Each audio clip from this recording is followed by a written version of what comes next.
Assalamualaikum. Waalaikumsalam warahmatullahi wabarakatuh. Saya izin buka songkok ya, panas.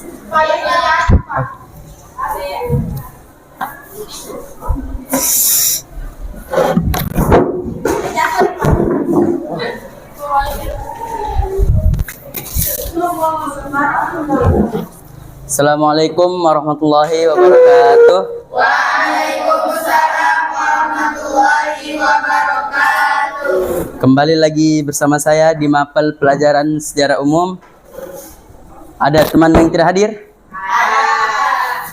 Saya absen dulu ya. Jangan absen. Ini pulpen, Pak. Punya pulpen. Kabe. Siapa teman yang tidak hadir? Ali Akbar. Rizky. Orang ada, Pak. Yang mana absennya?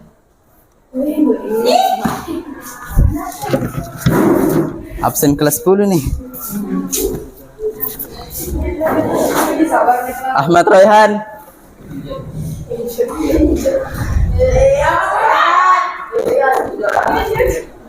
Adrian Syah. Aulia. Ayu Andira. Ajwat Ray. Ahmad Ridwan. Arifatri Irnayanti. Asmira. Hadir, Pak. Azira. Loh. Dewi Lestari. Fazil. Hermawati. Marini. Muhammad Ali Akbar. Hadir. Ada surat izinnya kan nih? Ada. Diam, Pak. Kakinya kena duri. Saya lihat dulu di grup ya. Oh iya ada. Oh, yang kasih. Muhammad Alfair Reza. Biasanya Muhammad Azmin. hadir. Coba, Pak. Rizky Ramadan. Hadir. Hadir. Atas nama. Oh ya Pak, biar. Nabila. Hadir. Novena. Hadir.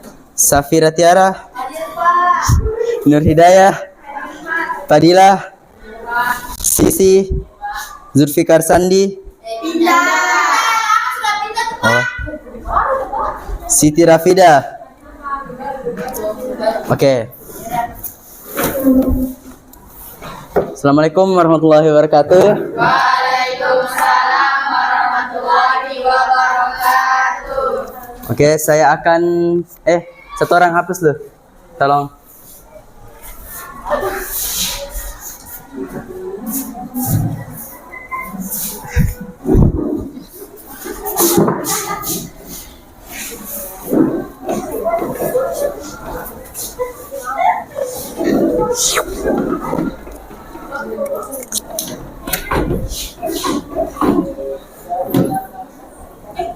Pak, ini diganti baju olahraga. Nah, udah diganti bajunya. Anu tadi belum sempat. Ada apa lah? Kenapa masuk? Oke. Kasih ya. Udah ada spidolnya kah? Ada, Pak. Belara kasih spidol. Oke, pada hari ini saya akan membawa materi baru yang berjudul Tanggal berapa sekarang?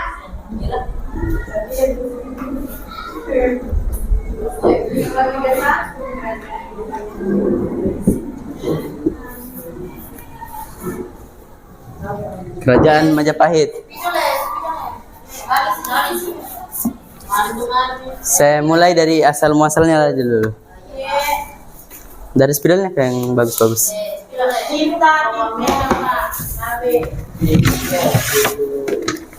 Nggak ada. Lama lagi.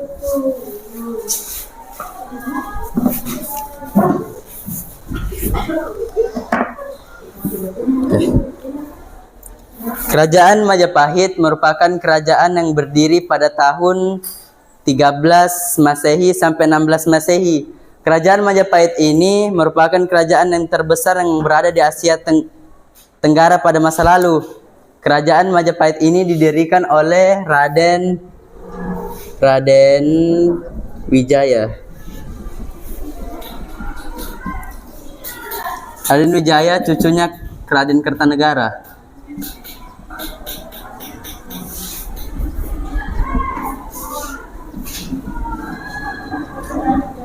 Kerajaan Majapahit didirikan pada tahun 1293 Masehi. 1293 Masehi.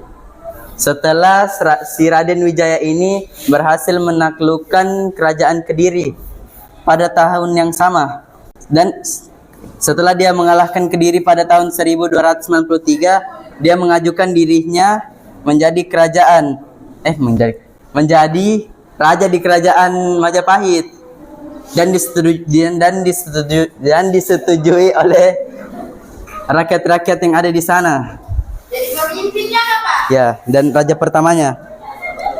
Berdirinya kerajaan Majapahit dipercaya berasal dari kerajaan kecil pada abad ke-13. Terjadinya perang antara kerajaan Singgasari dan Kediri dan kerajaan Singgasari ini mengalami kekalahan. Dan setelah kekalahan kerajaan Singgasari, wilayah Jawa Timur ini menjadi terpecah belah. Adanya krisis ekonomi,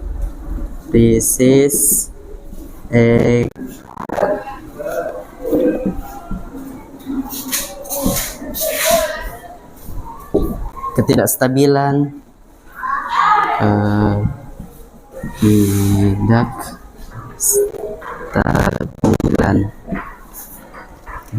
dan terpecah belah.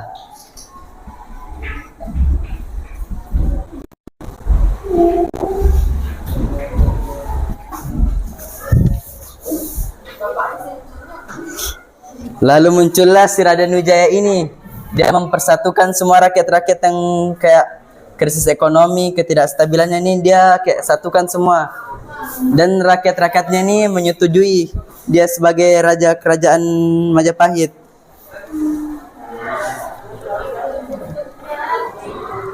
Lalu dia berhasil membangun aliansi bangsawan di Jawa Timur pada tahun 1293. Ia berhasil merebut kekuasaan di Tramula dan memproklamasikan dirinya sebagai raja kerajaan Majapahit. Dengan gelar Kertajasa Jayawardana, dikenal sebagai kerajaan yang maju di bidang seni sastra, ekonomi, teknologi, dan menguasai Jawa Timur di bagian perdagangan Asia Timur dan Barat. Oh, habis sudah kertas kulit. Boleh. Berapa menit sih?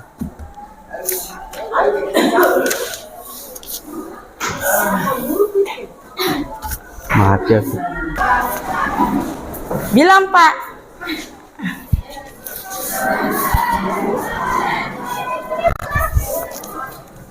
Assalamualaikum.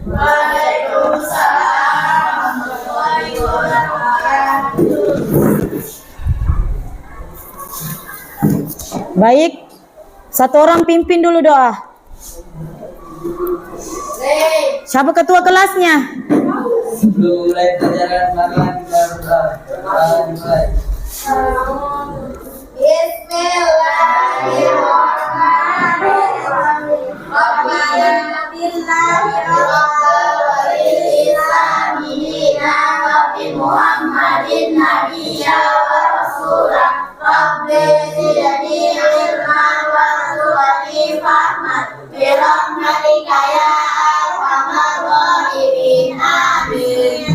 Baik, apa kabar semua?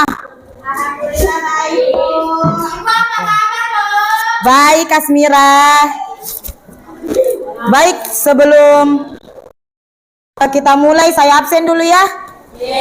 Baik.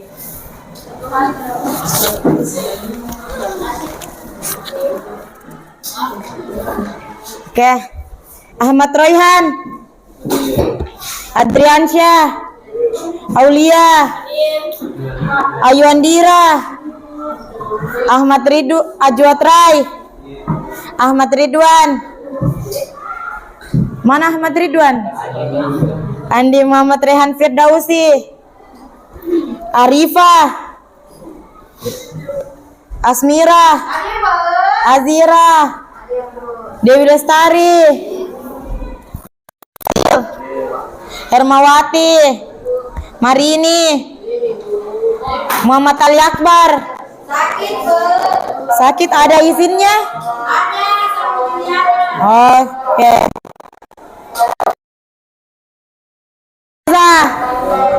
Azmi. Rizky Ramadan. Sakit. Saya tanya pembinanya. Bila hadir. Noveina. Nusafira Tiara. Nur Hidayah. Fadila Paramita Dinda. Sisi. Zulfikar Sandi. Coret saja ini ya. Lama kah sudah pindahnya ini? Lama sudah? Oh. Siti Afida Nur Munira. Baiklah, kita mulai pelajaran hari ini.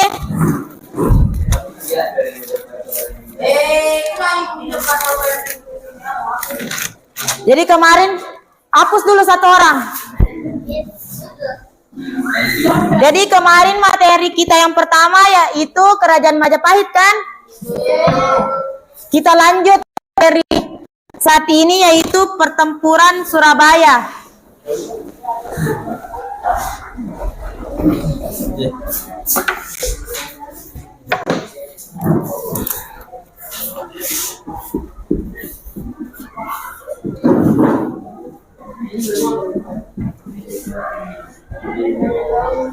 Sebelumnya ada yang sudah pernah ada yang sudah tahu apa itu Pertempuran Surabaya?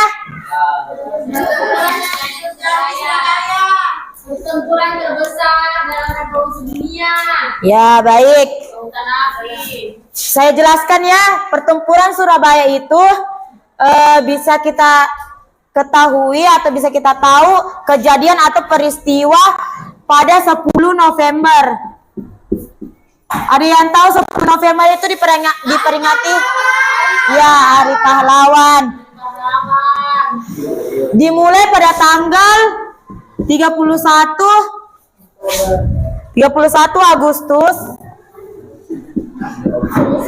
Agustus 1945 itu rakyat Indonesia atau pemerintah Indonesia itu menyerukan dan mulai tanggal 1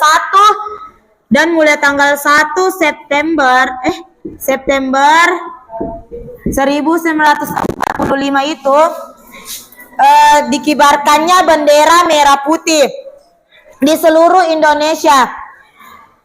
Dan lanjut lagi pada tanggal 19 September itu adalah pasukan Nica menginap di Hotel Yamato.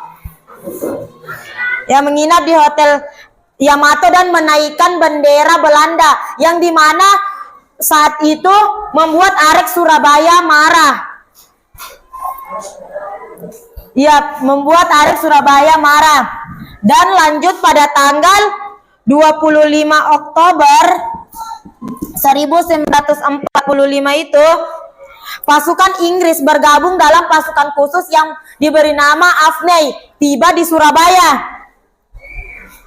Kedatangannya awalnya memiliki niat baik, yaitu menangkap dan mengembalikan para penjahat perang, melucuti senjata tentara Jepang dan menjaga ketertiban pasca proklamasi di Surabaya.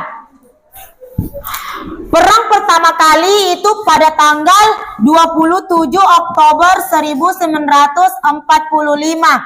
Di mana pada insiden ini memakan begitu banyak korban dan pada tanggal 29 dilakukan gencatan senjata oleh pasukan Indonesia. Gencatan senjata.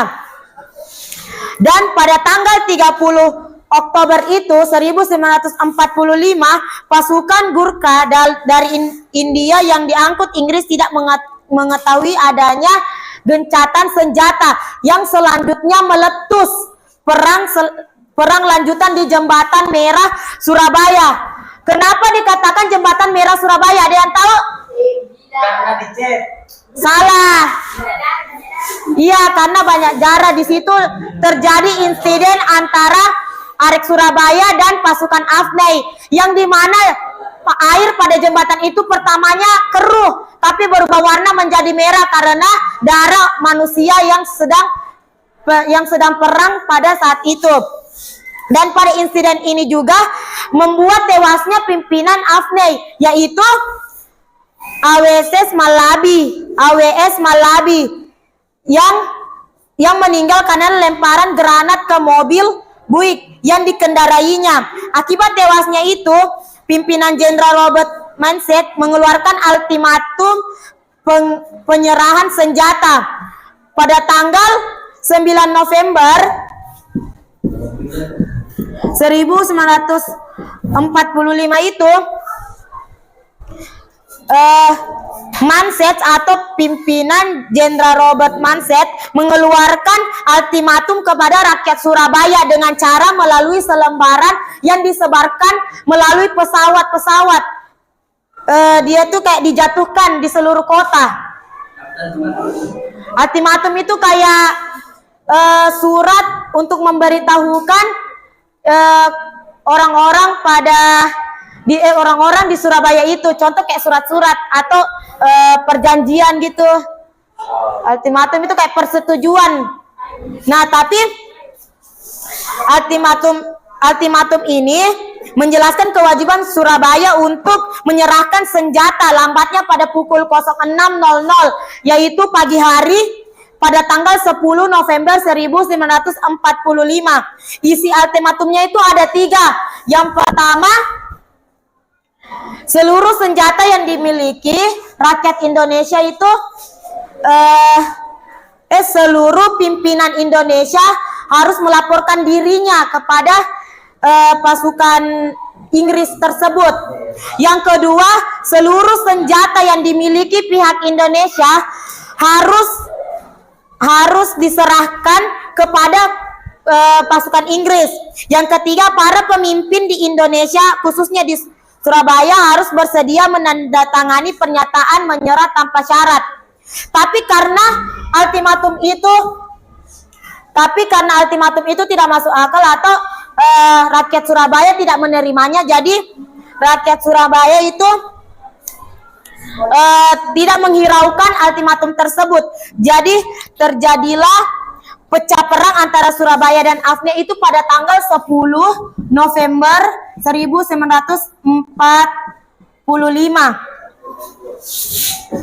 Yang dimana pertempuran ini memakan banyak korban dan kota Surabaya itu hancur lebur. Bukan hanya korban yang banyak, tapi wilayah tersebut juga hancur lebur. Salah satu tokoh yang mengorbankan semangat juang Arek Surabaya adalah Bung Tomo, yaitu dengan takbir, yaitu Allahu Akbar, membuat semangat rakyat Surabaya. Selain itu banyak juga tokoh-tokoh yang berpartisipasi dan para kiai-kiai yang berjasa memberikan instruksi untuk berjuang melawan Afnei. Pertempuran Surabaya awalnya tidak spontan atau tidak terorganisasi. Ya, itu semakin hari semakin teratur, berlangsung selama 3 minggu lamanya. Setelah pertempuran itu terjadi selama 3 minggu, jumlah nyawa yang meninggal diperkirakan 6.000 hingga 16.000 yang meninggal pejuang Indonesia. Sedangkan pasukan Afnei 600 sampai 2.000 orang. Jadi bisa dilihat bahwa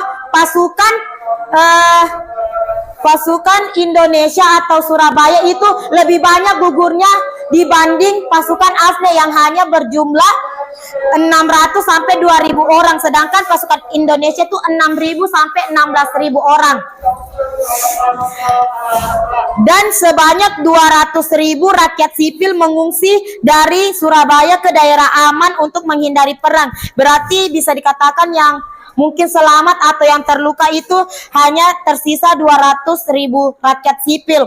Pertempuran Surabaya tidak menggerakkan perlawanan rakyat Indonesia untuk melakukan perlawanan kepada Belanda maupun sekutu. Setahun setelah peristiwa ini, Soekarno kemudian menetapkan 10 November adalah Hari Pahlawan.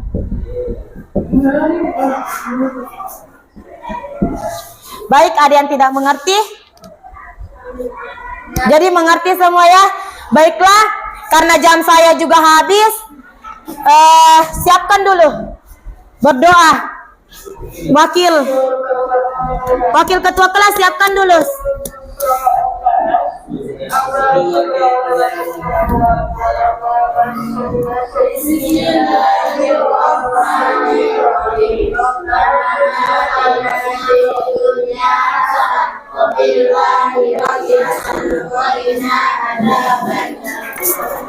Sini Pak.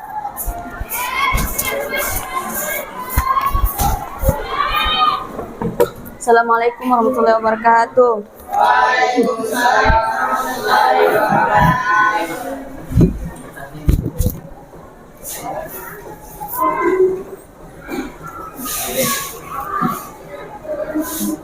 Ali Akbar sama Rizky Ramadan kemana? Bagaimana kabarnya hari ini? Alhamdulillah. Masih semangat belajar? Masih semangat sekolah? Oke, baik. Jadi 2 orang saja kan yang hadir hari ini?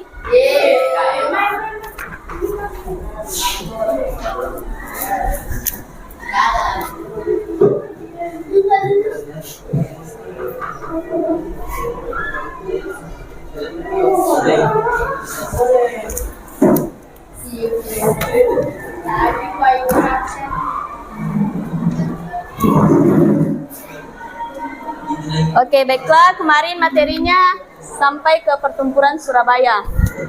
Setoran lapus.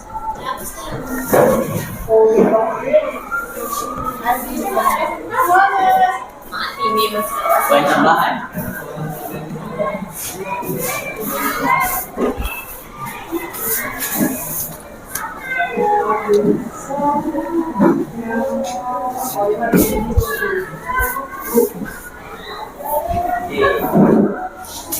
Makasih.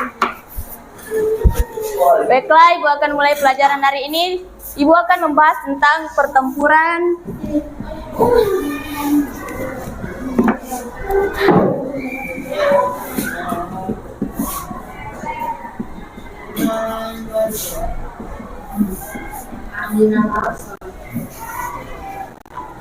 Jadi pertempuran Minahasa ini ada 2.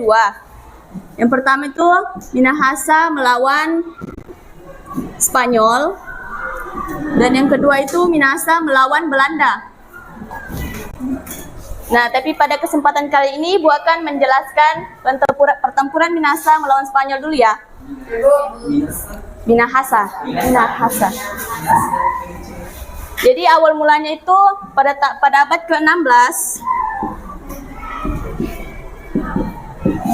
Pada abad ke-16, tepatnya tahun 1512, awal masuk itu pengaruh bangsa Eropa, yaitu Portugis, ke Nusantara, tepatnya di Ternate, Maluku Utara. Nah, masuknya Portugis ke Nusantara itu niatnya untuk menyebarkan agama Kristen Katolik, sembari mereka mencari rempah-rempah untuk dijual di pasar Nusantara internasional. Nah, kemudian pada tahun 1521, Spanyol ini mengikuti jejak Portugis dan mendarat di Tidore.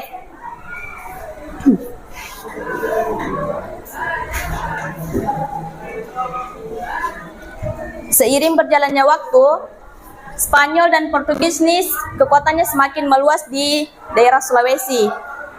Nah, kemudian kedua bangsa Eropa ini berhasil memasuki kawasan utara Sulawesi, yaitu di Minahasa.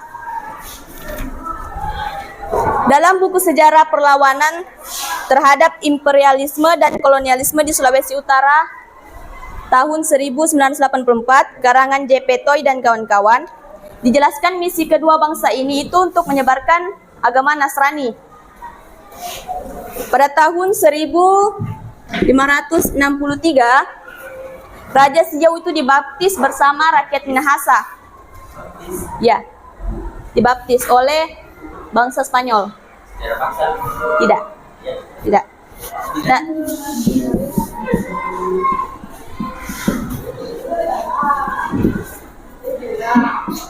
Raja Siau sama rakyat-rakyatnya itu dibaptis oleh Spanyol.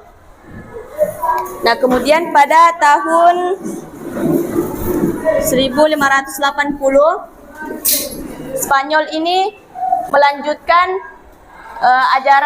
menyebarkan ajaran agama Kristen Katolik di Minahasa. Kemudian pada tahun 1606 sebuah armada mendarat di Minahasa yang dipimpin oleh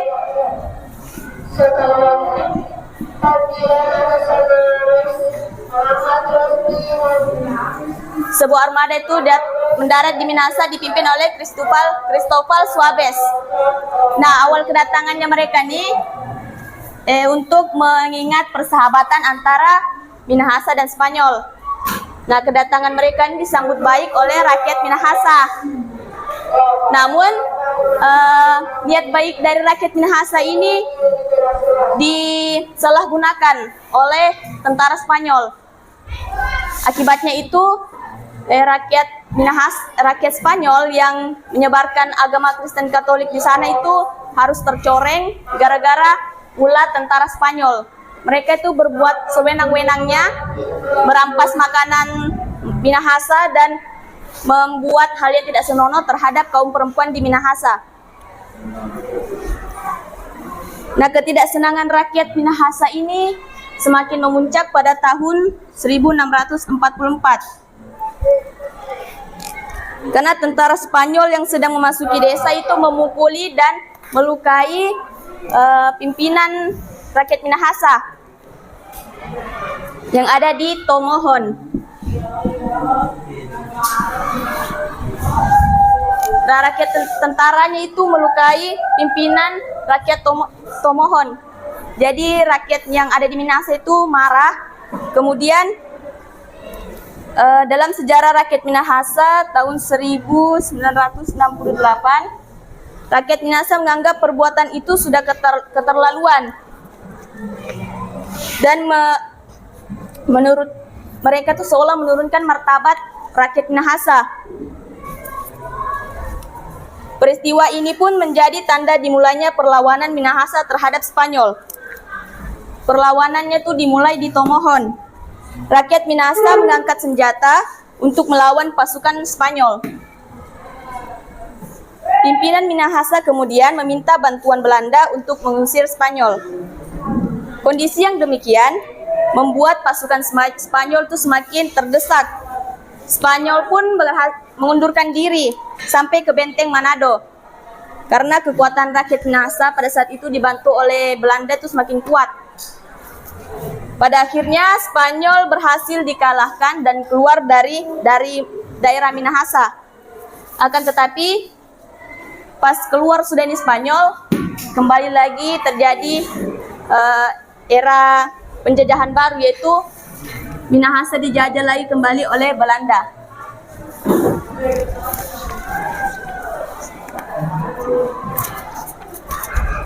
Ibu rasa sampai sini saja pembahasan. Ada yang mau bertanya kah? Mengerti sudah semuanya? Oke, baiklah. Kalau sudah mengerti, Ibu selesai. Sudah siap tadi. Dua orang siapkan tidak hadir. Oke. Baik, pelajaran ketua kelas siapkan dulu. Sebelum mengakhiri pelajaran, marilah kita membaca doa bersama-sama. Bismillahirrahmanirrahim. Rabbana atina fid dunya hasanah wa fil akhirati hasanah wa qina adzabannar. Amin. Baiklah, assalamualaikum warahmatullahi wabarakatuh. Waalaikumsalam.